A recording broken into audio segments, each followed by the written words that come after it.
कहानी लेखक की अपनी भावनाओं के द्वारा लिखी गई है। इस कहानी को सुनकर आप अपना मनोरंजन कर सकते हैं। इस कहानी में दर्शाए गए पात्र, उत्पादन और घटनाएं सभी काल्पनिक हैं। कहानी किसी भी व्यक्ति के भावनाओं, प्रथाओं और परंपराओं का अपमान नहीं करती है। ये कहानी पूरी तरह से काल्पनिक है। दोस्तों, सिर्फ आपसे एक ही रिक्वेस्ट है कि आप हमारी वीडियो को लाइक और सब्सक्राइब कर लिया कीजिए, क्योंकि हम इसे बहुत ही मेहनत से बनाते हैं और आप बिना लाइक और सब्सक्राइब किया ही चले जाते हैं। प्लीज प्लीज प्लीज, यह आपका प्यार होगा हमारे लिए। आप हमारे चैनल को लाइक और सब्सक्राइब जरूर कर लिया कीजिए, जिससे हमें लगेगा कि हमारी मेहनत व्यर्थ नहीं जा रही है और आपको हमारी वीडियो पसंद आई, और इसी तरह हम आगे भी अच्छी अच्छी स्टोरी आपके लिए लाते रहेंगे।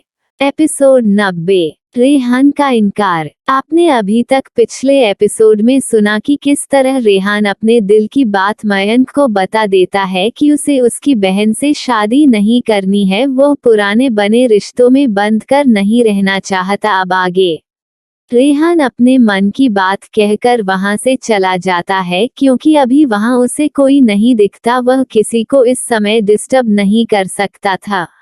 वही सायरा तैयार होकर जब नीचे आती है तो देखी है कि वहां रेहान नहीं था। ये देखकर तो उसका मुंह ही बन जाता है।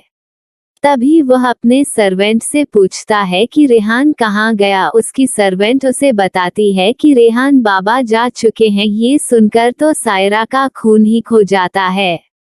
अब पछताने लगती है कि उसने तैयार होने में इतना समय क्यों लगाया। दूसरी तरफ रेहान इस मैटर को जल्द से जल्द सुलझाना चाहता था। इस वजह से वह अपने विलन जाकर अपने घर की ओर निकल जाता है। उसे अपने माँ की कंडीशन भी जाननी थी।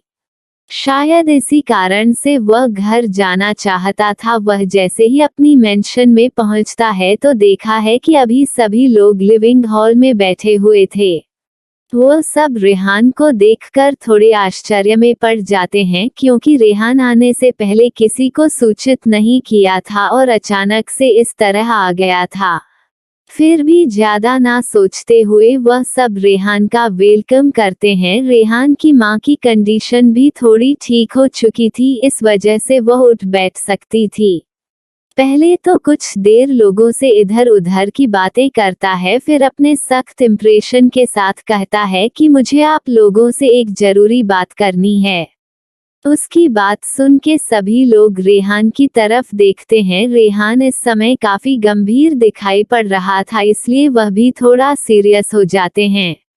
आखिर में रेहान क्या बात करना चाहता है, सभी के मन में इस समय यही सवाल चल रहा था। तभी रेहान अपनी चुप्पी तोड़ते हुए बोलता है कि दादाजी, मैं रघुवंशी फैमिली में शादी नहीं करना चाहता हूँ। उसकी बातों को सुनकर एक पल के लिए सभी आश्चर्य में पड़ जाते हैं। आखिर में आज ऐसा क्या हो गया जिससे रेहान ऐसी बातें कर रहा है? क्या कुछ हुआ है? या सोचते हुए रेहान के दादा रेहान से कहते हैं, रेहान आखिर क्या बात है? जो भी है साफ साफ बताओ। रेहान अपनी दादी की बातों को सुनकर उनसे सीरियस टोन में कहता है कि मुझे सायरा से शादी नहीं करनी है। सायरा मेरी किस्म की बिल्कुल नहीं है और मैं पूरी जिंदगी उसके साथ नहीं बिता सकता हूँ, और मैं अपना फैसला बिल्कुल भी नहीं बदलूंगा। बाकी आप लोगों को जो करना है करिए। रेहान की बातों को सुनकर रेहान के पापा थोड़ा तेज आवाज में रहते हैं। रेहान, ये क्या कह रहे हो? आखिर में तुम उनसे शादी क्यों नहीं कर सकते हो? वह ठीक तो है, अच्छी भी हैं और पढ़ी लिखी भी हैं, संस्कारी हैं, और क्या कमी है उनमें? अपने पापा की बातों को सुनकर रेहान अपनी आंखें छोटे करते हुए कहता है कि आपको जो सोचना है सोचिए, पर वह मुझे अपने लिए सूटेबल नहीं लगती है और मैं किसी ऐसे शख्स से शादी नहीं कर सकता हूँ जो मुझे बिल्कुल पसंद ना हो। रेहान की बातों को सुनकर इस समय रेहान के दादा थोड़ा परेशान थे, लेकिन वो अंदर ही अंदर खुश थे कि अब रेहान जब अपने से ही शादी के लिए मना कर रहा है तो वह अपनी पसंद की लड़की से रेहान की शादी करवा सकते हैं, क्योंकि कहीं ना कहीं सायरा दादाजी को भी पसंद नहीं थी। उसकी हरकतें काफी ज्यादा बचकानी होती थी और दादाजी अच्छे से जानते थे कि रेहान बहुत ही ज्यादा मैच्योर है और उसे अपने तरह ही लड़की चाहिए। वहीं दूसरी तरफ रेहान की मां भी मन ही मन खुश थी, क्योंकि वह रेहान की शादी अपनी पसंद की लड़की से करना चाहती थी। पर उन्हें समझ नहीं आ रहा था कि वह रेहान से कैसे बात करें और दादाजी को कैसे समझ पाएंगे, क्योंकि यह रिश्ता बहुत पुराना तय किया गया था। अगर उन्होंने तोड़ने की बात की तो शायद दादाजी उनसे नाराज हो जाते, लेकिन अब अच्छा मौका है। इस समय तो रेहान की मां के आंखों के सामने बस किया का ही चेहरा घूम रहा था। उन्हें अपनी बहू के रूप में किया से बेहतर कोई लड़की नहीं मिल सकती। वह दिल ही दिल में रेहान के इस फैसले से बहुत खुश थी। दूसरी तरफ रेहान के दादाजी के आंखों के सामने भी एक मासूम सा चेहरा घूम रहा था, जो और कोई नहीं बल्कि हमारी किया थी। जब से रेहान के दादाजी ने किया को देखा था, तब से ही वो उसे अपनी बहू बनाने की सोच रहे थे, पर उन्हें समझ नहीं आ रहा था कि वर्षों से तय किया गया है वह रिश्ता कैसे तोड़े। इससे उन दो परिवारों के बीच मनमुटाव पैदा हो जाएगा। वही रेहान की दादी तो बस रेहान की खुशियों में खुश थी। अगर उसे सायरा से शादी नहीं करना है तो उसकी मर्जी है, और अगर उसे किसी और से शादी करना है तब भी वह खुश हैं। बस वह जिससे शादी करे उसके साथ हमेशा खुश रहे, इसलिए वह भी कुछ नहीं रहती। वही रेहान के पापा थोड़े परेशान लग रहे थे। अगर यह शादी टूटी तो दोनों परिवार में फिर से तनाव का माहौल बन जाएगा। इतने सालों बाद तो जाकर यह रिश्ता फिर से सुधार है।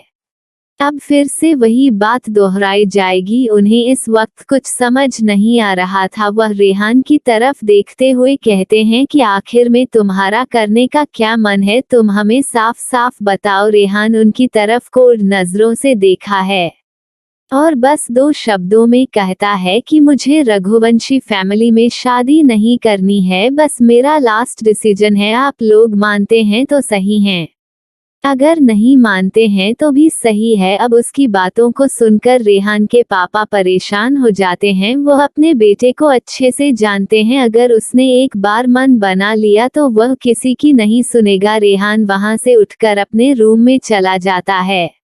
वहीं रेहान की मां अब मौका देखकर रेहान से बात करने की सोचती हैं। वह भी सर्वेंट को उसे अपने रूम में ले जाने के लिए कहती हैं। सर्वेंट भी रेहान की मां को लेकर उनके रूम में चली जाती है।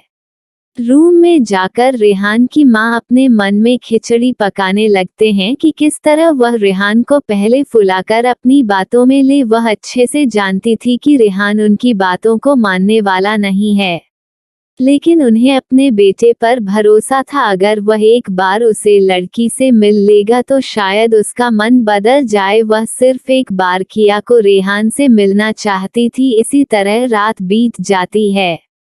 सुबह ब्रेकफास्ट करते समय सभी लोग वहां इकट्ठा थे। कोई कुछ नहीं बोल रहा था। रेहान भी शांति से ब्रेकफास्ट कर रहा था। रेहान की मां जानती थी कि खाने के बाद रेहान सीधा ऑफिस निकल जाएगा। उन्हें फिर बात करने का दोबारा अच्छा मौका नहीं मिलने वाला है। इस वजह से वह रेहान से कहती है कि रेहान, मुझे तुमसे कुछ बात करनी है, तुम मुझसे अभी आकर मेरे रूम में मिलो। इतना कहकर वह अपना ब्रेकफास्ट खत्म कर अपने रूम में सर्वेंट को ले जाने के लिए कह देती हैं।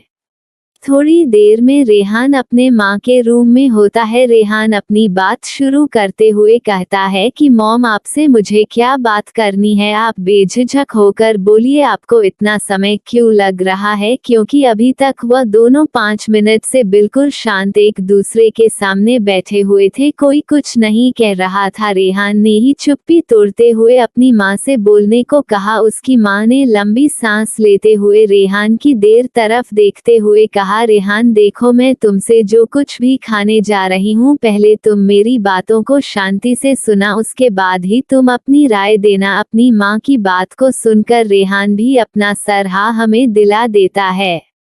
अपनी बात को शुरू करते हुए मनीषा जी ने कहा, रेहान मैं तुम्हारे लिए एक लड़की पसंद की है। अभी उन्होंने इतना ही कहा था कि रेहान की आंखें छोटी हो जाती है। क्या उनकी मां ने उनसे यही सब कहने के लिए यहाँ बुलाया था? इस समय रेहान को बहुत ज्यादा गुस्सा आ रहा था, फिर भी वह शांत था। रेहान की तरफ इस समय उसकी माँ बहुत ही शांति से देख रही थी। वो उसके चेहरे को देखकर समझ चुकी थी कि रेहान को क्या फील हो रहा है, लेकिन वह अपनी बात को कंटिन्यू करते हुए कहती है, वो लड़की बहुत ही ज्यादा अच्छी है और संस्कारी है। इसके साथ ही साथ वह बहुत ही ज्यादा मैच्योर है। वह भले ही देखने में कम उम्र की लगती है, लेकिन उसके पास बहुत ही ज्यादा हुनर है। एक तरह से देखा जाए तो वह खुद में एक परफेक्ट लड़की है। वह एक बड़ी डॉक्टर भी है और एक अच्छी फाइटर भी है। उसके साथ ही उसे बिजनेस की भी अच्छी नॉलेज है और सबसे बड़ी बात, वह बड़ों की इज्जत भी करना जानती है। जब मैं उसे पहली बार देखा तो वह मुझे तुम्हारे लिए एक ही नज़र में पसंद आ गई। वह बहुत ही ज्यादा खूबसूरत है। रेहान प्लीज मेरी बातों को एक बार मान लो और सिर्फ मेरे कहने पर तुम उसे एक बार मिल लो। मैं तुम पर अपने फैसले को जबरदस्ती नहीं ठोक रही हूँ, बल्कि उससे मिलने के बाद तुम्हारा जो फैसला होगा वह मैं मान लूंगी। लेकिन फिर भी मेरी इच्छा है कि तुम उसी से शादी करो, क्योंकि वह तुम्हारे लिए बिल्कुल परफेक्ट है। जिस तरह की लड़की तुम्हें डिजर्व करती है, बिल्कुल वह इस तरह की है। रेहान अपनी माँ की सारी बातों को शांति से सुन रहा था। क्या उसकी माँ उसे लॉलीपॉप दे रही है जो इस तरह से किसी लड़की का बखान कर रही है? वह अपनी माँ की बातों को बिल्कुल खारिज कर देता है और उसे लड़की से मिलने को मना कर देता है। वह कहता है कि वह बिल्कुल नहीं मिलेगा किसी से भी। उसकी माँ थोड़ा गुस्से में उसकी तरफ देखती है और कहती है कि आखिर में तुम ऐसा क्यों कह रहे हो? कभी ना कभी तो तुम्हें किसी से शादी करनी ही पड़ेगी। अगर तुम्हें कोई पसंद है तो वह भी बता दो, हम उसी से तुम्हारी शादी कर देंगे। रेहान का तो मन था कि सब कुछ अपनी माँ को बता दे, लेकिन वह अभी खुद भी श्योर नहीं था। उसने तो अभी अपनी एंजल को बस पहली बार ही देखा है और वह कैसे बता दे कि वह उससे शादी करना चाहता है? शायद उसे एक लंबे वक्त का इंतजार करना पड़ेगा। इस वजह से वह शांत रहता है और अपनी माँ को कुछ नहीं बताता है। उसकी शांति देखकर उसकी माँ समझ जाती है कि रेहान के पास उसके सवालों का कोई जवाब नहीं है। वह फिर से रेहान की तरफ देखते हुए कहती है कि रेहान, तुम्हें अच्छे से पता है कि मेरे शरीर में किस तरह का पॉइजन है, और अगर वक्त रहते वह पॉइजन का एंटीडोट नहीं मिला तो मेरी जान भी जा सकती है। जैसे ही इतना कहती हैं, रेहान अपनी कोल्ड आवाज में कहता है, माँ ये क्या कह रही हैं आप? आज तो आपने कह दिया, पर दोबारा अपने मुंह से ये लफ्ज नहीं निकलना। उसकी माँ रेहान को हाथ दिखाते हुए कहती है, पहले मेरी बात सुनो। और वह फिर अपनी बातों को शुरू करते हुए कहती है कि मैं नहीं चाहती कि मैं बिना अपनी बहू का मुंह देख इस दुनिया से विदा हो जाऊं, और मैं तुम्हें अपनी लाइफ में सेटल देखना चाहती हूं, जिससे मेरी आत्मा को संतुष्टि मिले कि मेरा बच्चा यहाँ सही से है, उसे की केयर करने वाला भी कोई है। अपनी माँ की बातों को सुनकर रेहान बिल्कुल खामोश हो जाता है। वह अच्छे से समझ रहा था कि उसकी माँ को उसकी कितनी फिक्र है। वह बिल्कुल खामोश रहा है। वह किसी भी तरह का कोई प्रॉमिस नहीं करना चाहता था, क्योंकि वह अपनी एंजल के सिवाय और किसी से शादी नहीं कर सकता। वह अपनी माँ से क्या कहे, उसे कुछ समझ में नहीं आ रहा था। तभी उसकी माँ फिर से उसे अपनी कसम देते हुए कहती हैं कि रेहान प्लीज, मैं तुम्हारे ऊपर अपना फैसला नहीं ठोक रही हूँ। तुम सिर्फ एक बार उससे मिल लो, उसके बाद तुम्हारा जो फैसला होगा मैं मान लूंगी। बस मेरे लिए एक बार मिल लो। वह लड़की बहुत अच्छी है और मुझे यकीन है कि तुम्हें वह जरूर पसंद आएगी। रेहान अपनी माँ की तरफ देख रहा था। उसकी आंखों में खामोशी झलक रही थी। उसका दिल बार बार मन कर रहा था। उसके बावजूद अपनी माँ की बातों को रखने के लिए वह अपनी माँ से हाँ कह देता है। यह सुनकर उसकी माँ बहुत ज्यादा खुश हो जाती है। आखिर में वह अपने बेटे को मनाने में कामयाब हो गई। अब बस एक बार किसी तरह वह उसे लड़की से अपने बेटे की मुलाकात करवा दे, लेकिन अब प्रॉब्लम ये है कि वो उसे लड़की को कैसे बुलाएंगी रेहान से मिलने के लिए। तो अब आगे क्या होगा, क्या रेहान किया से मिल पाएगा, जानने के लिए चलिए बढ़ाते हैं अपने नेक्स्ट एपिसोड की तरफ। एपिसोड 91, रेहान के दिल का सुकून। अब आगे रेहान वहां से चुपचाप चला जाता है। अभी वो बाहर आया ही था कि उसके दादाजी उसे आवाज लगते हैं और अपने साथ स्टडी रूम में ले जाते हैं। रेहान सोचता है कि शायद दादाजी को कोई इम्पोर्टेंट काम होगा, इस वजह से वो उसे बात करना चाहते होंगे। ये सोचकर रेहान दादाजी के पीछे पीछे स्टडी रूम में आ जाता है। दादाजी उसे आराम से बैठने के लिए कह देते हैं। जैसे ही रेहान आराम से बैठ जाता है, दादाजी अपनी बातों को शुरू करते हुए कहते हैं, रेहान जब तुम रघुवंशी फैमिली में शादी नहीं करना चाहते हो तो ठीक है, मैं तुम्हारी बातों को मान लेता हूँ। वैसे भी जितना यह आसान लग रहा है उतना यह आसान नहीं होने वाला है। तुम्हारे ना खाने की वजह से अब इन दो फैमिलियों के बीच का रिलेशन खराब होने वाला है। इसका मतलब तो तुम अच्छे से ही जानते हो, लेकिन फिर भी मैं तुम्हारी बातों को मान सकता हूँ, लेकिन मेरी एक शर्त है। रेहान आश्चर्य से अपने दादाजी की तरफ देखा है। उसे समझ नहीं आ रहा था कि उसके दादाजी अब उसे किस तरह की शर्त करने को कहेंगे, लेकिन वो हर कीमत पर उसे फैमिली से अपना रिश्ता नहीं जोड़ सकता था। इस वजह से वह दादाजी को आगे खाने को कहता है। रेहान के दादाजी रेहान की तरफ देखते हुए बहुत ही गंभीरता के साथ रहते हैं कि ठीक है, तुम उसे लड़की से शादी मत करो, लेकिन तुम्हें मेरी बताई गई लड़की से शादी करना पड़ेगा, और यह मेरा लास्ट फैसला है। मैं जिस लड़की से तुम्हें शादी करने को कहूँगा तुम्हें उसी से शादी करना पड़ेगा। दादाजी की बातों को सुनकर अब तो रेहान का असर फटने को ही था। आखिर में सब उसके प्यार के दुश्मन क्यों बने पड़े हैं, सब क्यों उसे अपनी मर्जी से शादी करने को मजबूर कर रहे हैं। क्या उसकी अपनी कोई पसंद नहीं है? उसे अपने दादाजी की बात बिल्कुल पसंद नहीं आती। वह गुस्से से अपने दादाजी की तरफ देखा है और कहता है कि आपके कहने का मतलब क्या है दादाजी? दादाजी उसे सॉफ्ट टन में रहते हैं, वही जो तुमने सुना है। रेहान अब बिल्कुल झाला जाता है और वह अपने दादाजी की तरफ देखते हुए कहता है, मैं आपकी बताई लड़की से शादी बिल्कुल नहीं कर सकता। आप लोगों ने आखिर में मुझे क्या समझ रखा है? अभी अभी माँ ने भी मुझे इसी के लिए बुलाया था, वह भी अपनी पसंद की लड़की से शादी करने के लिए मुझ पर दबाव बना रही हैं, और अब यही काम आप कर रहे हैं। आखिर में आप लोगों को मुझे परेशान करने में बहुत मजा आता है। मैं किसकी बातों को मानूं और किसकी बातों को ना मानूं? उसकी बातों को सुनकर दादाजी आश्चर्य से उसकी तरफ देखते हैं। क्या उनकी बहू ने भी कोई लड़की पसंद कर रखी है? लेकिन दादाजी अपने फैसले से बिल्कुल नहीं हटने वाले थे, क्योंकि जिस लड़की को उन्होंने पसंद किया था वह लड़की उन्हें रेहान के लिए बिल्कुल परफेक्ट लगती है। यार, मुझे लगता है कि अब उनके घर में एक ही लड़की के लिए कोल्ड वॉर चलने वाला है, यानी रेहान भी उसी के लिए लड़ रहा है, और उसकी माँ और उसके दादाजी भी। तीनों को जब पता चलेगा कि वह एक ही लड़की के लिए लड़ रहे हैं तो उनका रिएक्शन कैसा होगा? फिलहाल अभी रेहान का रिएक्शन देखते हैं। रेहान अपने दादाजी की बातों को सुनकर अब बहुत ज्यादा गुस्से में आ चुका था। आखिर में उसकी कोई मर्जी है कि नहीं? वह दादरी से अपने कड़क आवाज में कहता है, दादाजी, मैं आप लोगों में से किसी का भी फैसला नहीं मानूंगा, और मैं अपनी मर्जी से ही अपनी शादी करूंगा। इस वजह से आप लोग अपनी अपनी पसंद को मेरे ऊपर ठोकने की बिल्कुल कोशिश ना करें। अब दादाजी को भी रेहान के ऊपर गुस्सा आ जाता है और वो गुस्से में चिल्लाते हुए कहते हैं, रेहान, तुम अपने बड़ों से बात करने की तमीज भूल गए हो। लेकिन मैं तुम्हें बता दूं कि मेरा लिया गया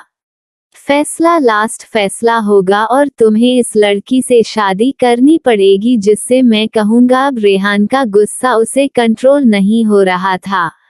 वो कहीं दादाजी को कुछ और ना कह दे, ये सोचकर वह गुस्से में वहां से चला जाता है। अब 1 मिनट भी उसे इस जगह पर नहीं रुकना था, वह सीधा अपने ऑफिस के लिए निकल जाता है। वह जैसे ही ऑफिस में पहुंचता है सीधे अपने केबिन में चला जाता है और अपनी चेयर पर सर टिककर अपनी आंखें बंद कर लेता है।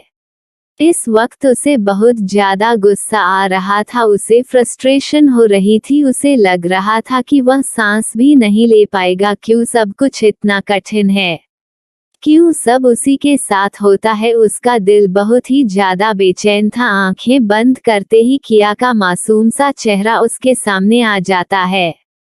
उसके दिल को एक सुकून का एहसास मिलता है। इस वक्त उसे किया से बातें करने का बहुत मन कर रहा था, पर उसे समझ में नहीं आ रहा था कि वह कैसे किया से बातें करे, कहीं किया उसे गलत ना समझ ले। लेकिन उसका दिल बेचैन था, वह एक बार अपनी एंजल की आवाज सुनना चाहता था। शायद उसका दिल शांत हो सके, ना चाहते हुए भी उसके हाथ उसके फोन पर चलने लगते हैं। वह तुरंत किया का नंबर डायल कर देता है, क्योंकि अब उसे बर्दाश्त नहीं हो रहा था। अगर वह किया से बात नहीं करेगा तो शायद वह सांस भी नहीं ले पाएगा। किया अपने रूम में जैसे ही तैयार होकर नीचे ब्रेकफास्ट के लिए जाने वाली थी, तभी उसके फोन की रिंग उसके कानों में सुनाई पड़ती है। वो फोन की तरफ बढ़ जाती है। जैसे ही स्क्रीन पर शो हो रहे नंबर को देखते हैं, उसका दिल जोरों से धड़क जाता है। इस समय उसके दिल की धड़कन बढ़ गई थी। किया जैसे ही फोन रिसीव करती है, उसे सामने से कोई आवाज नहीं सुनाई पड़ती। इस वजह से कुछ देर के लिए वह भी शांत रहती है। वही फोन रिसीव होते ही रेहान के दिल की धड़कन बढ़ जाती है। तभी उसे एक मीठी सी आवाज सुनाई देती है, हेलो। ऐसे ही यह आवाज रेहान के कानों में पड़ती है, उसके दिल में एक सुकून सा छा जाता है। उसकी एंजल ने उसका फोन रिसीव कर लिया है। ये सोचते ही रेहान के होठों पर मुस्कुराहट आ जाती है। वह सब कुछ भूल जाता है। एक ही पल में उसकी सारी फ्रस्ट्रेशन, उसका गुस्सा, सब कुछ गायब हो जाता है। रेहान जल्दी से जवाब देता है, हेलो एंजल। उसकी आवाज को सुनकर अब किया के दिल की धड़कनें बढ़ जाती है। उसे समझ नहीं आ रहा था कि इस आवाज को सुनते ही उसका दिल क्यों इतना शोर मचाने लगा है। किया आराम से बोलती है कि हाँ, क्या बात है, अपने फोन क्यों किया है। उसके इस तरह की सपाट बातों को सुनकर तो एक पल रेहान चुप हो जाता है। वह क्या बताएं उसे कि उसने क्यों फोन किया है। फिर वो कुछ सोचकर कहता है कि वह बस में तुम्हारा हाल जानने के लिए फोन किया था। क्या तुम ठीक से कल घर पहुंच गई थी? क्या तुम ठीक हो? किया भी आराम से जवाब देती है, हाँ मैं ठीक से घर पहुंच गई थी और मैं ठीक हूँ। फिर वह चुप हो जाती है। तभी रेहान फिर से पूछता है, क्या तुमने नाश्ता कर लिया? रेहान की बातों को सुनकर किया बहुत ही आश्चर्य में पड़ जाती है कि आखिर में वह मेरे खाने के बारे में क्यों पूछ रहा है। फिर भी वह आराम से जवाब देती है, नहीं बस मैं करने जा रही थी। उसकी बातों को सुनकर रेहान भी हाँ में जवाब देता है और कहता है, ठीक है, जो पहले तुम नाश्ता कर लो, ज्यादा देर तक भूख नहीं रहना चाहिए, मैं बाद में तुमसे बात करूंगा। किया ओके करके फोन कट कर देती है। उसे समझ में नहीं आ रहा था कि वह रेहान से क्या बातें करे। इस समय उसके दिल की धड़कन बहुत तेज थी, पर उसे रेहान से बात करने में अच्छा लग रहा था। पता नहीं क्यों उसे एक अपनेपन का एहसास हो रहा था। उससे बातें करते वक्त उसे एक सुकून महसूस हो रहा था। किया के होठों पर एक प्यारी सी मुस्कुराहट थी। वहीं दूसरी तरफ रेहान का दिल भी अब खुश था, क्योंकि उसने अपनी एंजल की आवाज सुन ली थी और उसके भी होठों पर प्यारी सी मुस्कुराहट थी। इस वक्त अगर इस तरह से रेहान को कोई देख लेता तो वह तो पागल ही हो जाता। कभी किसी ने रेहान को इस तरह मुस्कुराते हुए नहीं देखा है। शायद अपनी पूरी जिंदगी में कभी इस तरह से मुस्कुराया हो। इस समय उसकी मुस्कान बहुत ही दिलकश थी। हाय, अगर कोई लड़की देख ले तो उसकी मुस्कुराहट पर मर मिटे। अब आगे क्या होने वाला है जानने के लिए चलिए बढ़ाते हैं अपने नेक्स्ट एपिसोड की तरफ। एपिसोड 92। सायरा की बेशर्मी। अब तक आपने सुना कि किस तरह से रेहान अपने घर वालों से नाराज होकर ऑफिस आ जाता है और किया से बात करके अब जाकर उसके दिल को सुकून मिलता है। अब आगे जैसे ही रेहान अपनी एंजल से बात करके अपना कॉल कट करता है, उसके चेहरे पर एक बड़ी सी स्माइल थी। उसी वक्त उसका असिस्टेंट ऋषभ कुछ फाइलों को अपने हाथ में लिए अंदर आता है। रेहान इस वक्त इस पोजीशन पर अपनी कुर्सी पर कर पीछे की ओर किए हुए अपनी आंखें बंद कर हल्का हल्का मुस्कुरा रहा था। इस समय ऋषभ की आंखें अपने सामने का नजारा देखकर बाहर आने को थी। ऋषभ अपनी आंखों पर भरोसा नहीं कर पा रहा था कि उसका ये खड़ूस बॉस इस तरह से कभी मुस्कुरा भी सकता है। एक बार तो उसकी मुस्कुराहट देखकर ऋषभ भी मंत्र मुग्ध हो गया था। आखिर में उसकी मुस्कान जो इतनी प्यारी थी। फिर तभी दूसरे पल ऋषभ सोचता है कि उसका ये खड़ूस बॉस तो बहुत ही गुस्से में ऑफिस आया था। फिर ऐसा यहाँ क्या हुआ जो वह इस तरह से मुस्कुरा रहा है। इस तरह से मुस्कुराते तो ऋषभ ने पहले कभी नहीं देखा था। इस समय वह अपनी आंखें फाड़े रेहान को देख रहा था। वही रेहान को एहसास हो जाता है कि केबिन में कोई आया है और धीरे से अपनी आंखों को खोलना है और अपने सामने ऋषभ को इस तरह से देखकर उसकी आंखें बड़ी हो जाती है। वह ऋषभ को घूरते हुए कहता है कि लगता है तुम्हें अब कोई काम नहीं है, इसलिए तुम्हें अफ्रीका भेज देना चाहिए। कुछ साल वहां रहोगे तो तुम्हारी अकल ठिकाने आ जाएगी। रेहान की बातों को सुनकर ऋषभ अपने होश में आता है और जल्दी से हकलाते हुए कहता है, अरे बस आप ये क्या कह रहे हैं, मेरे पास तो यहाँ इतना काम है कि मुझे सांस लेने का भी टाइम नहीं है। रेहान अपनी भौहों को ऊपर करते हुए कहता है कि तो फिर यह क्या कर रहे थे।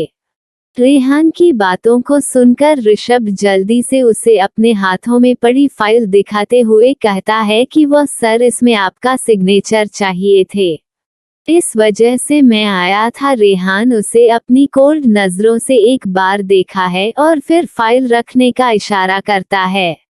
ऋषभ जल्दी से फाइल रखकर अपना सर नीचे करके खड़ा हो जाता है। रेहान देखा है कि अब ऋषभ नहीं जा रहा है तो वह फिर से उसे कहता है, क्या मेरे सर पर खड़े रहने की तनख्वाह देता हूँ। उसकी बातों को सुनकर ऋषभ जल्दी से 9-2-11 हो जाता है, क्योंकि यहाँ रुककर उसे अपने बॉस के गुस्से का शिकार नहीं होना था। वहीं दूसरी तरफ सायरा तो अपनी अलग ही चाल चलने में लगी हुई थी।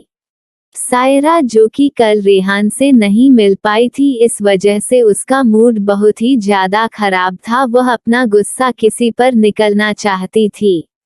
इस वक्त हाल में विवान अकेले बैठा हुआ था। वह आज का न्यूज़पेपर देख रहा था और इंतजार कर रहा था। तभी सायरा जाकर दूसरे सोफे पर बैठ जाती है।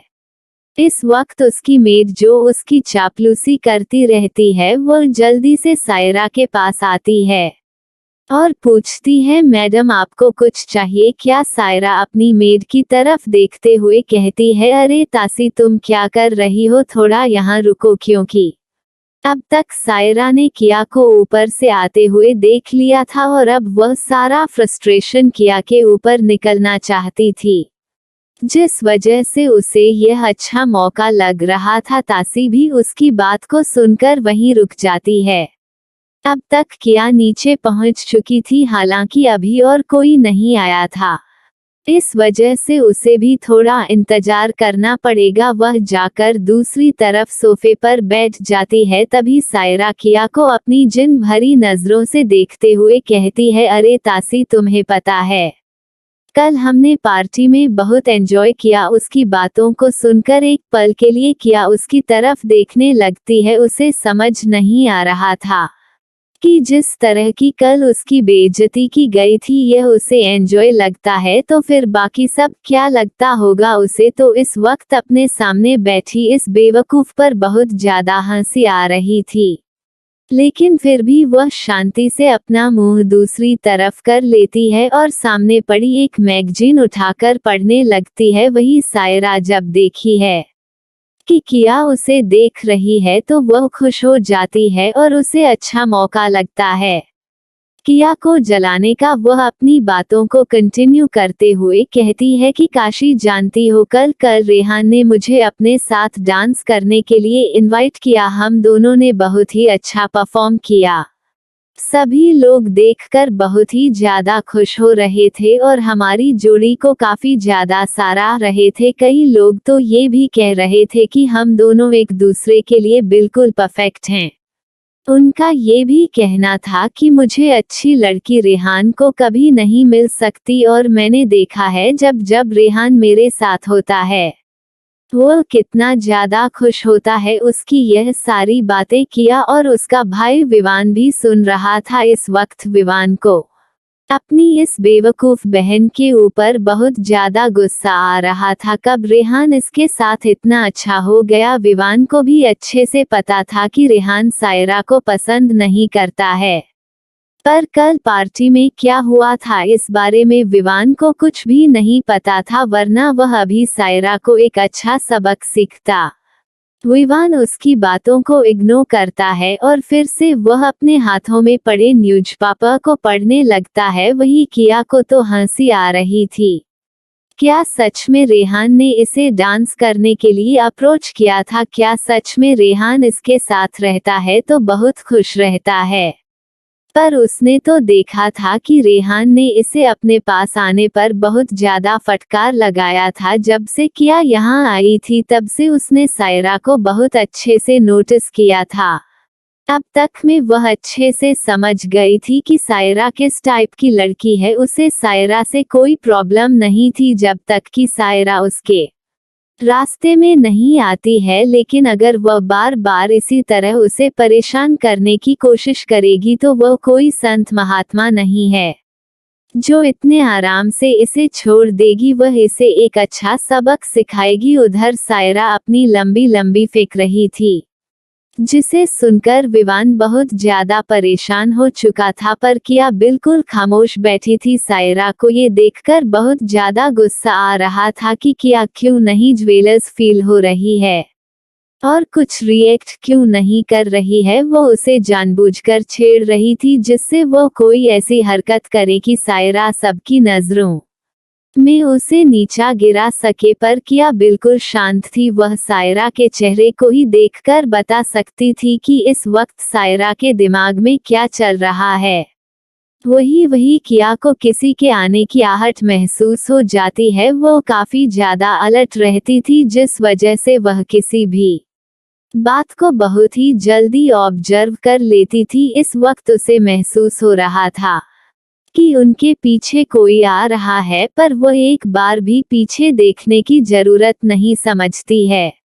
वही सायरा अभी भी बड़ी बड़ी देंगे हाथ रही थी। वह काशी को बता रही थी कि किस तरह से वह पार्टी की सेंटर ऑफ अट्रैक्शन बनी हुई थी। को अच्छे से पता था कि विवान पार्टी में नहीं गया था और इस सर्वेंट को कुछ भी पता नहीं होगा। रही बात किया की, तो उसने अच्छे से पार्टी में देखा था किया वहां नहीं गई थी, इस वजह से वह बेझिझक होकर बड़ी बड़ी डीगे हाँक रही थी।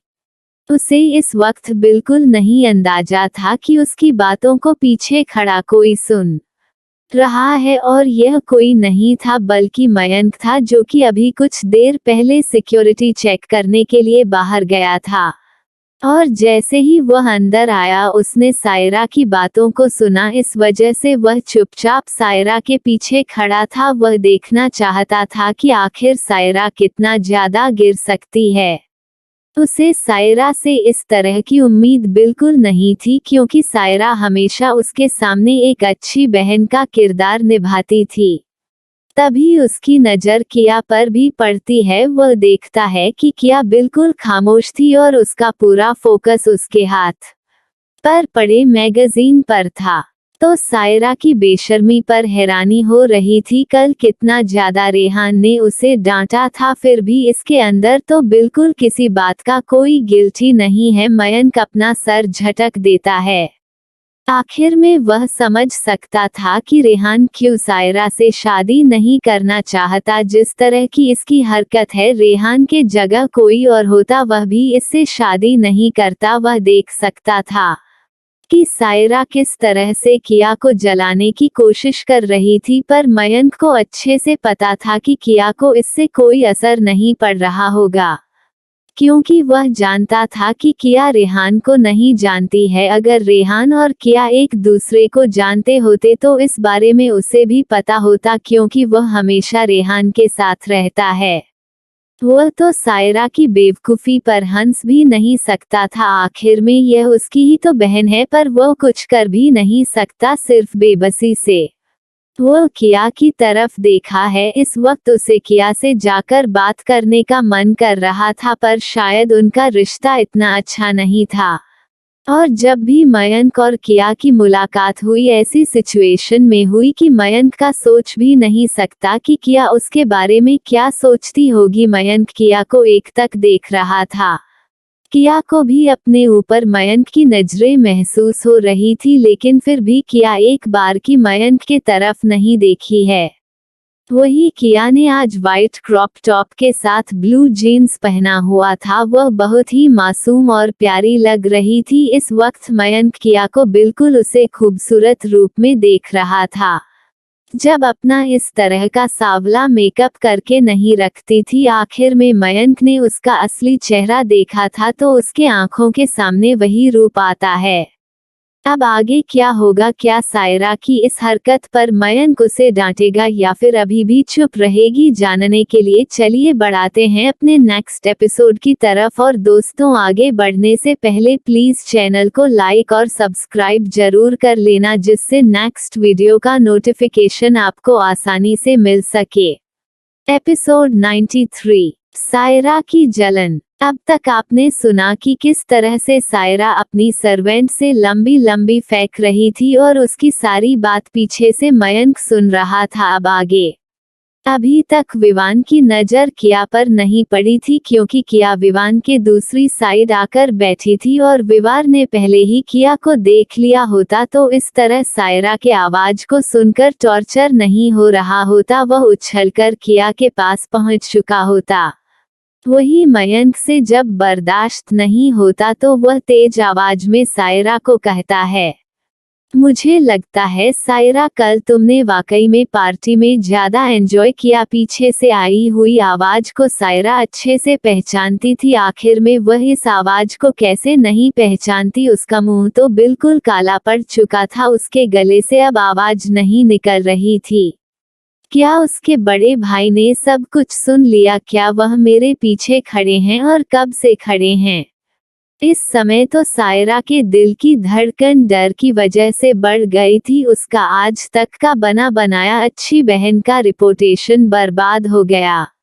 सायरा डरते हुए अपने पीछे देखी है और हकलाते हुए कहती है, भाई भाई आप कब आए? उसे तो पता ही नहीं था कि उसका मयंक भाई घर आया हुआ है। अगर उसे पता होता तो वह इस तरह की हरकत कभी नहीं करती। उसे मयंक के गुस्से के बारे में अच्छे से पता था। वह मयंक के सामने हमेशा एक अच्छी बहन बनाकर रहती थी। इस समय तो सायरा को काटो तो खून नहीं वाली कहावत बिल्कुल फिट पड़ रही थी। वह जल्दी से अपना फेस इंप्रेशन ठीक करती है और बहुत कोशिश करने पर अपने आप को नॉर्मल कर पाती है। वह जल्दी से आगे बढ़कर मयंक का हाथ पकड़ लेती है और चेहरे पर झूठी मुस्कुराहट लाते हुए कहती है, अरे भाई आप कब आए? मैं आपको देखकर सचमुच में बहुत ज्यादा खुश हूँ। आपने मुझे क्यों नहीं बताया कि आप घर आ रहे हैं? सायरा की बातों को सुनकर मयंक की आंखें छोटी हो जाती है। क्या उसे घर आने से पहले अपनी इस छोटी बहन को बताना पड़ेगा वह कहना क्या चाहती है? इस वक्त मयंक काफी अजीब तरीके से सायरा को घर रहा था। सायरा भी समझ चुकी थी कि मयंक उसे इस तरह से क्यों देख रहा है। वह जल्दी से अपनी बातों को करेक्ट करते हुए कहती है कि अरे नहीं नहीं भाई, मेरे कहने का यह मतलब नहीं था। मैं तो ये कहना चाहती थी कि मुझे पता होता तो मैं आपके लिए कोई अच्छा गिफ्ट प्रिपेयर करके रखती आपके आने की खुशी में। मयंक उसे अपना हाथ दिखाते हुए कहता है कि तुम ठीक से रहो, बस इससे बड़ा गिफ्ट मेरे लिए कुछ और नहीं हो सकता है। बाकी तुम्हें मेरे लिए कुछ करने की जरूरत नहीं है। इस समय मयंक उसे इस तरह से कह रहा था कि सायरा को अपने रीढ़ की हड्डी तक कंपन महसूस होती है। सायरा को अच्छे से पता था कि मयंक उसे किस बात के लिए वार्न कर रहा है। इस वक्त सायरा का मुंह देखते ही बन रहा था। काशी भी वहां से भाग चुकी थी। उसे मयंक के गुस्से से बहुत ज्यादा डर लगता था। मेरी सायरा को तो समझ नहीं आ रहा था कि वह आगे क्या कहे। अब तक सब कुछ देखकर विवान बहुत ज्यादा खुश हो रहा था। आखिर में इस बकबक की जबान जो बंद हो गई थी, बहुत देर से फुदक रही थी, जो विवान से बर्दाश्त नहीं हो रहा था। विवान मुड़कर अब अपने भाई की तरफ देखा है। उसके होठों पर बड़ी सी स्माइल थी। इस तरह से सायरा को डांट खाता देखकर विवान को बहुत मजा आ रहा था। तभी उसकी नजर किया पर पड़ती है और तुरंत अपनी जगह से उठकर तेजी से किया की ओर जाता है। वह इतनी तेजी से किया की ओर गया था कि एक पल के लिए मयंक को भी नहीं समझ आया कि अचानक विवान को क्या हो गया। अभी तो बिल्कुल शांत बैठा था, तभी वह देखता है कि विवान जल्दी से जाकर किया को साइड हग कर लेता है। उसे ऐसा करता देख मयंक को जलन होती है। वह अभी तक किया के पास एक बार भी नहीं गया था और उसके भाई किस तरह से उसे पर अपना पूरा हक जताकर उसे चपके रहते थे। इस वक्त मयंक का सारा ध्यान विवान और किया पर था। विवान किया से बहुत प्यार से बातें कर रहा था और उसके चेहरे पर बड़ी सी स्माइल बनी हुई थी। वही किया भी विवान से बहुत प्यार से बात कर रही थी और बहुत प्यार से उसके सर पर भी हाथ फेर रही थी। ऐसा लग रहा था जैसे माँ अपने बच्चों को दुलार रही हो। ये सब देखकर तो मयंक को बहुत ज्यादा जलन हो रही थी। क्या कभी उसकी बहन भी उसके साथ ऐसे ही बातें करेगी? क्या कभी वह भी खुलकर अपनी बहन को अपने गले से लगा सकेगा? तभी धीरे धीरे करके सभी लोग नीचे आने लगते हैं। सभी ब्रेकफास्ट के लिए अपनी अपनी सीट पर जाकर बैठने लगते हैं। हेड चेयर पर किया के पापा बैठे थे, वहीं दूसरी साइड किया के चाचा और चाची बैठे थे। सायरा भी मौका देखकर जल्दी से निकाल लेती है। वह भी जाकर जल्दी से एक चेयर खींचकर बैठ जाती है। इस वक्त उसे मयंक से बहुत ज्यादा डर लग रहा था। तभी विवान और किया भी उठकर डाइनिंग टेबल के पास पहुंच जाते हैं। ये देखकर मयंक भी जल्दी से उसके पीछे जाता है। अब तक अमन भी वहां पहुंच चुका था। वह देखता है कि किया चेयर पर बैठ रही है। वो तुरंत उसकी साइड वाली चेयर खींचकर बैठ जाता है। अभी विवान किया के दूसरी तरफ बैठने वाला था कि जैसे ही वो चेयर खींचता है, जल्दी से मयंक जाकर उसे पर बैठ जाता है। ये देखकर तो विवान की आंखें ही बड़ी हो जाती है। आखिर में उसका भाई करना क्या चाहता है? इस तरह से बच्चों वाली हरकत वह कब से करने लगा? ये चेयर तो उसने खींची थी बैठने के लिए। क्या उसके भाई को समझ नहीं आ रहा था जो वह झट से जाकर उसकी जगह पर बैठ गया? विवान को बहुत ज्यादा गुस्सा आ रहा था अपने इस भाई पर वो कुछ नहीं कर सकता था। वह सिर्फ मयंक को एक तक देखे जा रहा था। जब मयंक देखा है कि वह बगल से नहीं है रहा है, तो वह अपनी आंखें बड़ी करते हुए कहता है कि क्या तुम्हें ब्रेकफास्ट नहीं करना है? जाकर अपनी जगह पर बैठो। मयंक की इतनी भारी आवाज सुनकर विवान जल्दी से दूसरे साइड जाकर अपनी मां के बगल बैठ जाता है। वही उसके दूसरे साइड सायरा बैठी हुई थी। वह भी मयंक को देख रही थी। उसने भी नोटिस किया था कि किस तरह मयंक तेजी से आकर उसे चेयर पर बैठ गया था, पर वह सोचती है कि शायद उसे देखने में कुछ गलतफहमी हुई है और वह अपना नाश्ता लेने लगती है। वही अमन बहुत खुश था क्योंकि वह अपनी बहन के बगल बैठने में कामयाब हो चुका था। नहीं तो हमेशा उसके मम्मी पापा ही बैठ जाते थे। वहीं उसके मम्मी पापा घर कर उन दोनों लड़कों को देख रहे थे जो उनकी बेटी को उनके पास न बैठने देने के बजाय खुद दोनों तरफ चपक कर बैठ गए थे। किया के पापा चाहते थे कि उनके बगल वाली चेयर पर किया बैठे, जिससे दोनों मियाँ बीवी उसे आराम से खाना खिला सके। तभी अमन जल्दी से कुछ डिश निकाल कर किया की प्लेट पर रखना लगता है। वही अमन को देखकर विवान भी जल्दी से अपनी जगह से उठकर एक डिश उठाकर किया की प्लेट पर रख देता है और कहता है कि दी, इस टेस्ट करो, ये बहुत अच्छा है। किया विवान की बातों को सुनकर प्यार से उसकी तरफ देखती है और हाँ में अपना सर हिला देती है। तभी किया की माँ, जो उसके दूसरी साइड बैठी थी, वो भी जल्दी से एक डिश उठाकर किया की प्लेट में रख देती है और अपनी बेटी को देखते हुए कहती है कि बेटा आराम से खाओ, तुम बहुत दुबली हो गई हो, थोड़ा ज्यादा खाना खाया करो, नहीं तो कमजोर हो जाओगी। सब देखकर मयंक को बहुत अच्छा लग रहा था। वह भी अपनी बहन के प्लेट में सर्व करना चाहता था, पर वो कैसे करे, उसे बड़ा अजीब सा लग रहा था। उसने आपसे पहले ऐसा कभी किसी के साथ नहीं किया था, इस वजह से चाहकर भी उसके हाथ नहीं उठ रहे थे। लेकिन वह देखता है कि बार बार अमन और विवान उसे कुछ ना कुछ खाने को दे रहे थे। अब तो उसे अपने इन दोनों भाइयों से बहुत ज्यादा जलन होने लगी थी। से बर्दाश्त नहीं होता तो वह जल्दी से अपने सामने पड़े कुछ नाश्ते को किया के प्लेट पर सर्व करने लगता है। वह बार बार कुछ ना कुछ उठाकर किया की प्लेट पर लगातार रखे जा रहा था, इस वजह से किया की प्लेट बहुत ज्यादा भर जाती है। उसे ऐसा करता देख सभी अपनी आंखें फाड़े देख रहे थे। आखिर में आज मयंक को क्या हो गया है? मयंक तो इस तरह का नहीं था। वह तो इतनी शांति से बैठकर खाना खाता था कि किसी की आवाज भी उसे पसंद नहीं थी, और वही आज वह खुद किसी को खाना सर्व कर रहा है। इस तरह की हरकत वह कब से करने लगा। वहीं दूसरी तरफ सायरा की मुट्ठी तो गुस्से के मारे कई हुई थी, उसके नाखून उसकी मुट्ठी में गड़ रहे थे।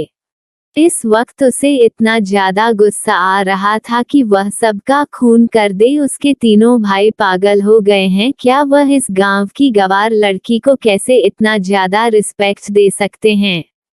क्या उन्हें वह दिखाई नहीं दे रही है? क्या उन्हें उसके लिए थोड़ा भी फील नहीं हो रहा है?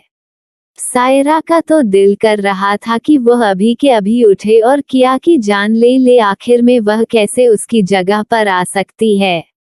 वह कैसे अपने सारे भाइयों का अटेंशन एक साथ का सकती है? उसे अपने भाइयों का अटेंशन पाने के लिए कितनी मशक्कत करनी पड़ती है। और यहाँ ये कल की आई गांव की गंवार सबको अपनी ओर कैसे खींच सकती है? क्या इसमें कोई जादू किया है? इन पर इतनी अगली सी दिखने वाली लड़की को उनके भाई कैसे इतना अटेंशन दे सकते हैं? क्या ये गलत नहीं है? क्या मैं उनकी प्रिंस उनके सामने बैठी हूँ, उन्हें दिखाई नहीं पड़ रहा है? क्या उन्हें मेरी प्लेट में नहीं सर्व करना चाहिए? इस समय सायरा का दिमाग गुस्से से फटा जा रहा था। उसे अपने भाइयों का किया के प्रति यह प्यार देखा नहीं जा रहा था। वही किया अपने प्लेट में इतना सारा खाना देखकर तो बिल्कुल आश्चर्य में थी। वह आश्चर्य के साथ मयंक को देख रही थी। आखिर में मयंक उसे क्या समझता है? क्या वह कोई पेटू है जो इतना खाना एक साथ खा सकती है? किया को अपनी तरफ इस तरह देखा देखकर मयंक थोड़ा कंफ्यूज हो जाता है और वह अपनी भावों को उचकते हुए पूछता है, क्या हुआ? क्या तुम्हें ब्रेकफास्ट नहीं करना है? किया हाँ मैं अपना सर हिलाती है, पर उसके साथ ही रहती है, भाई मैं इतना खाना नहीं खा सकती हूँ। वक्त किया के मुंह से भाई सुनकर मयंक को बहुत अच्छा लग रहा था। किया के मुंह से भाई शब्द इतना प्यारा लगता था कि मानो वह दिन भर सुनता रहे तब भी नहीं थकेगा। तभी उसकी नज़र किया के प्लेट पर जाती है। वो उसकी प्लेट देखकर बिल्कुल एम्बेरस्ड हो जाता है। उसे समझ में नहीं आता कि वो क्या कहे। वह प्यार से किया की तरफ देखते हुए कहता है, वह सॉरी, मुझे समझ नहीं आया कि कितना खाना सर्व करूं। वह मुझे नहीं पता ना कि तुम कितना खाती हो। अब उसकी बातों को सुनकर सभी अपनी आंखें फाड़े उसे देखने लगते हैं। क्या वह किसी बेवकूफ को देख रहे हैं? अरे कोई भी इंसान नॉर्मल ही खाना खाएगा, जितना वह खुद करता है उससे ज्यादा तो कोई नहीं खा सकता है। और इस वक्त 3 लोगों का नाश्ता उसकी प्लेट में पड़ा था। इतना नाश्ता तो 3 लोग मिलकर करते हैं। लेकिन कोई किसी से कुछ नहीं कहता, वह बस मयंक को देख रहे थे। अंदर ही अंदर वह सभी हंस रहे थे कि आज मयंक को क्या हो गया है।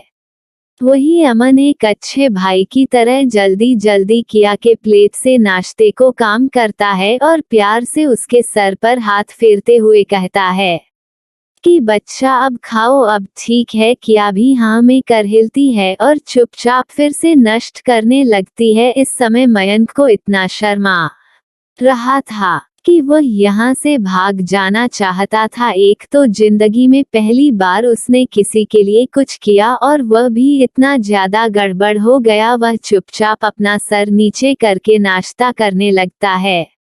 वही सायरा जलबुझ कर राख हो रही थी। वह मन ही मन किया को सबक सिखाने को सोचती है। आगे क्या होगा चलिए जानने के लिए बढ़ाते हैं अपने नेक्स्ट एपिसोड की तरफ।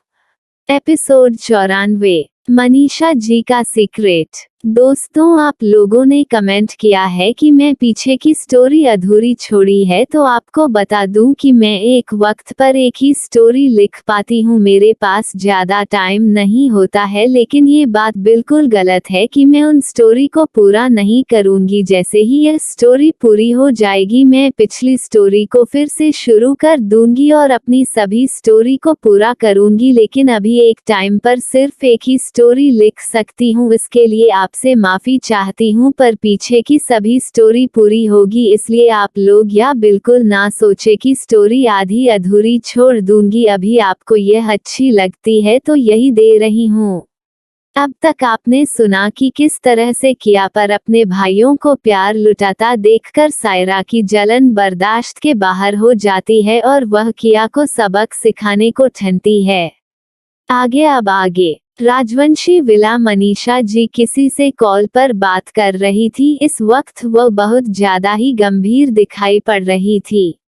वह शायद किसी से बहुत ही अर्जेंट बात कर रही थी। जैसे ही वह अपना फोन रखती हैं, उनके चेहरे पर अजीब सी परेशानी दिखाई पड़ने लगती है। वह कुछ देर इसी तरह शांत बैठी रहती हैं और फिर कुछ सोचकर वह अपना फोन उठाकर एक नंबर डायल करती हैं। दूसरी तरफ से फोन उठा लिया जाता है और उधर से एक बहुत भारी आवाज आती है। हेलो, बोलो मनु जी। हाँ, मनीषा जी का निकनेम मनु था, जिसे उनके अपने इस नाम से पुकारा करते थे। दूसरी तरफ की आवाज सुनकर मनीषा जी के होठों पर मुस्कुराहट आ जाती है। आखिर में वह कितने दिनों बाद यह आवाज सुन रही है। सामने फोन पर कोई 70 साल का बुजुर्ग व्यक्ति था। उन्हें वह बहुत अच्छे से ग्रीट करती हैं और कहती हैं, अंकल आप कैसे हैं और आपकी तबीयत कैसी है? मनु की बातें सुनकर वह बुजुर्ग हंसते हुए कहता है, मैं कैसा होगा, बिल्कुल ठीक हूँ। और मेरी तबीयत को क्या हुआ है? तबीयत भी बिल्कुल ठीक है। आखिर में मैं तुम्हारी तरह कोई कमजोर थोड़ा किन हूँ जो इतना जल्दी बीमार पड़ जाऊंगा। ये कहकर जोर से हंसने लगते हैं। उनकी बातों को सुनकर मनीष जी को भी हंसी आ जाती है। आखिर में वो कैसे भूल सकती हैं कि उनके अंकल कितने ज्यादा परफेक्ट इंसान हैं। वह तो किसी तरह की लापरवाही ना करते हैं और ना ही उन्हें पसंद है। आपको बता दे कि इस समय मनीषा जी जिस अंकल से बात कर रही थी, वो और कोई नहीं किया के पहले नंबर वाले दादा वीरेंद्र सहगल थे, जो एक माफिया डॉन थे। इस समय वह रूस में ही थे। वही मनीषा जी के बारे में हमने आपको बताया था कि उनके भी कुछ सीक्रेट हैं। तो वह सीक्रेट यह है कि पहले मनीष जी वीरेंद्र सहगल के साथ काम किया करती थी। वीरेंद्र सहगल जी मनीषा जी को अपनी बेटी के समान मानते थे और अपने माफिया किंग की गद्दी पर उसे बैठना चाहते थे, पर कुछ हादसों की वजह से मनीषा जी ने उनका ये प्रपोजल रिजेक्ट कर दिया था। फिर भी वीरेंद्र जी अपनी मनु को बहुत ज्यादा प्यार करते थे। मनीषा जी को वीरेंद्र जी ने ही ट्रेन किया था, जिस वजह से वह फाइटिंग में इतनी ज्यादा कैपेबल थी कि उसे टाइम पर उन्हें कोई हार नहीं सकता था, लेकिन रेहान के जन्म के बाद उनके साथ कुछ ऐसा होता है कि उन्हें यह माफिया वाली दुनिया छोड़नी पड़ती है और वह शांति से इंडिया जाकर अपना जीवन बिताने लगते हैं। इनके बारे में उनके हस्बैंड और इनके सास ससुर को सब कुछ पता था, इस वजह से जब भी मनीषा जी घर से बाहर निकलती थी उन्हें उनकी जान का खतरा बना रहता था। और आज मनीषा जी ने इसी वजह से वीरेंद्र जी के पास कॉल किया था, क्योंकि वो इन्वेस्टिगेशन करवाना चाहती थी कि यह अटैक उन पर किसने किया था, क्योंकि उन्हें पूरा यकीन था कि यह लोग बाहर से आए हुए थे, उसमें से किसी एक का चेहरा उसे वक्त मनीषा जी ने देख लिया था, जिसे वो तुरंत समझ गई थी कि यह अटैक कर बाहर से बुलाए गए हैं। वो इस बारे में रेहान को परेशान नहीं करना चाहती थी, इस वजह से उन्होंने वीरेंद्र जी को सारी बातें बता दी। जैसे ही वीरेंद्र जी ने अपनी मनु के मुंह से यह बात सुनी तो उनका खून खौलने लगा। आखिर में किसकी इतनी हिम्मत हो गई जो उनकी प्यारी बच्ची पर इस तरह अटैक कर सकता है, और क्या इस वक्त उनकी मनु ठीक है?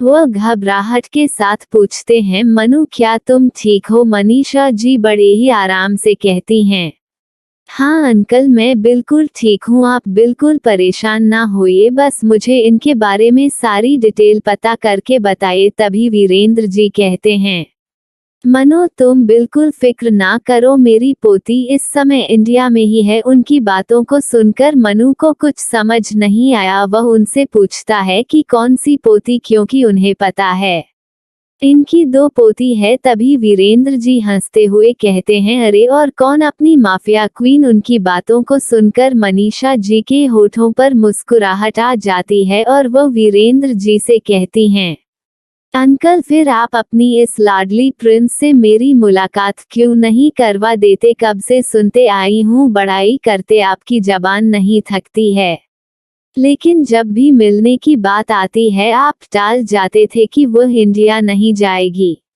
अगर वह इंडिया में है तो प्लीज मुझसे मिलने को कहिए, मैं भी आपकी इस प्यारी पोती से मिलने के लिए बहुत बेकरार हूँ, कब से सिर्फ नाम ही सुन रखा है, सामने से देख लूं, थोड़ा परख भी लूं कैसी है आपकी पोती। मनु की बातों को सुनकर वीरेंद्र दादाजी हंसने लगते हैं और कहते हैं, हाँ हाँ क्यों नहीं, ये जिम्मेदारी मैं उसी को देने वाला हूँ और मुझे यकीन है कि वो बहुत जल्दी तुम्हारे मुजरिमों को तुम्हारे सामने कर देगी। तुम उसे बिल्कुल नहीं जानती हो, वो बहुत ही ज्यादा पावरफुल है। इसी तरह कुछ देर तक दोनों लोग बात करते हैं और फिर वो मनीषा जी को आराम करने को कह देते हैं। वो भी उनकी बातों को सुनकर फोन कट कर देती हैं। इस समय उनके दिल में खुशी थी, वह आखिर में उसे शख्स से मिलने वाली थी जिनकी उनके अंकल इतनी ज्यादा बड़ाई करते हैं, क्योंकि वह अच्छे से जानते हैं कि उनके अंकल इतनी ज्यादा क्रूएल है कि उनके मुंह से किसी के लिए बड़ाई के 2 शब्द भी नहीं निकलते हैं।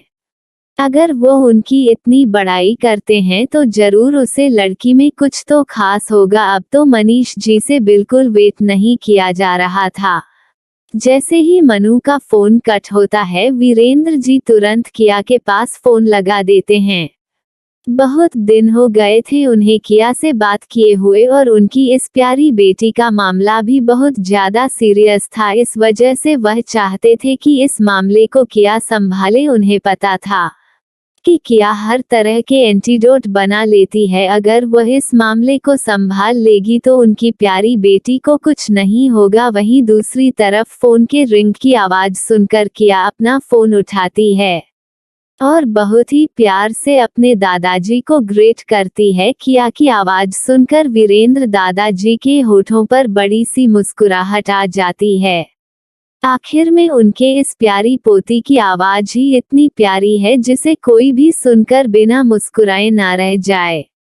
किया से उसका हाल चाल लेते हैं, फिर उसके बाद किया को सारी सिचुएशन के बारे में बता देते हैं। किया भी उनकी बातों को ध्यान से सुनती है और वह अपने दादा से प्रॉमिस करती है कि वह मनु जी की पूरी सहायता करेगी और कोशिश करेगी कि वह किसी भी तरह से एंटीडोट बना ले। इस वक्त उसे नहीं पता था कि उसके दादा किसके बारे में बात कर रहे थे, या को तो बस इतना पता था कि उसके दादा अपनी इस बेटी से बहुत ज्यादा प्यार करते हैं।